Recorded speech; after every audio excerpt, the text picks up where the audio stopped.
Underdeveloped countries. An underdeveloped country is a country less developed economically than most others, with little industry and little money spent on education and healthcare. Emerging markets, developing countries, and newly industrialized countries are terms that are often used interchangeably for an underdeveloped country. Taking this into account, the characteristics of the underdeveloped countries can be summarized in 5 points. First, the chronic widespread poverty. Second, less economic development. Third, very low per capita income. Fourth, high birth rates. And fifth, lacking access to education and health care. The classification of the UN and the World Bank is divided in 3 parts. Low-income countries with a gross national product per capita of $875. Middle-income countries with a gross national product per capita between $876 and $10,725. Members of the OECD are placed in the high-income countries group with a gross national product per capita higher than $10,725. In the following table, we can see that the total population of low-income countries was 2,353 million of people, which constitutes nearly 36% of the total world population. On the other hand, the middle-income countries, which are more developed, give shelter to nearly 48% of the Human Development Index. This index looks at each country's human development, such as life expectancy, education, and per capita income indicators. Human Development Index ranks country on a 0 to 1 scale from least developed countries to most developed countries.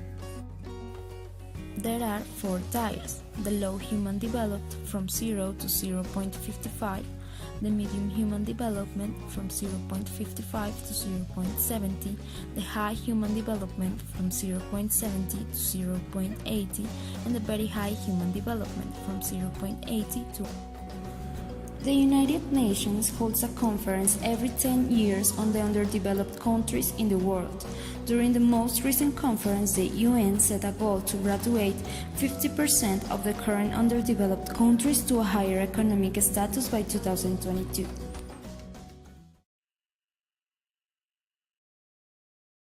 The least developed countries are a group of 47 nations characterized by their socio-economic development and vulnerability to external shocks. Based on the Human Development Index, the most underdeveloped countries are Niger, Central African Republic, South Sudan, Chad, and Burundi.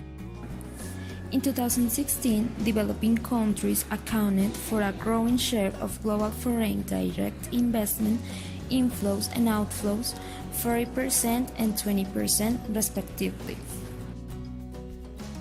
Some major objectives of economic planning are: A. An improvement in the standard of living of people through an increase in the national income in a short period of time. B.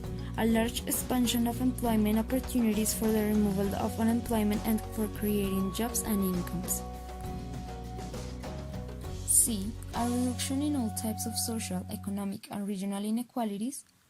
D. An efficient use of the country's resources for faster growth. E. Removal of mass poverty within a definite time limit through land reforms, employment creation, and provision of educational and medical facilities. F. Attainment of self-reliance by reducing dependence on foreign capital and foreign aid. So, for example, in an underdeveloped country like India, these objectives may be broadly grouped as: A. A higher rate of growth than before.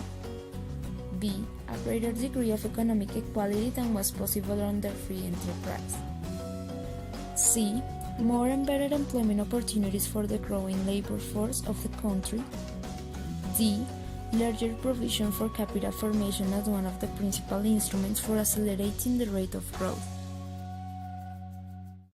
In conclusion, both developed and developing countries represent an important percentage of the world population, and for this reason, the problems that affect these countries affect all the world. So the health problematics, the poverty, the lack of education, the inequality, and the unemployment are topics that the higher income countries should be care about. It's necessary to work together through cooperation and common objectives to protect and guarantee the welfare of the people in these countries and the common benefit of the world through sustainable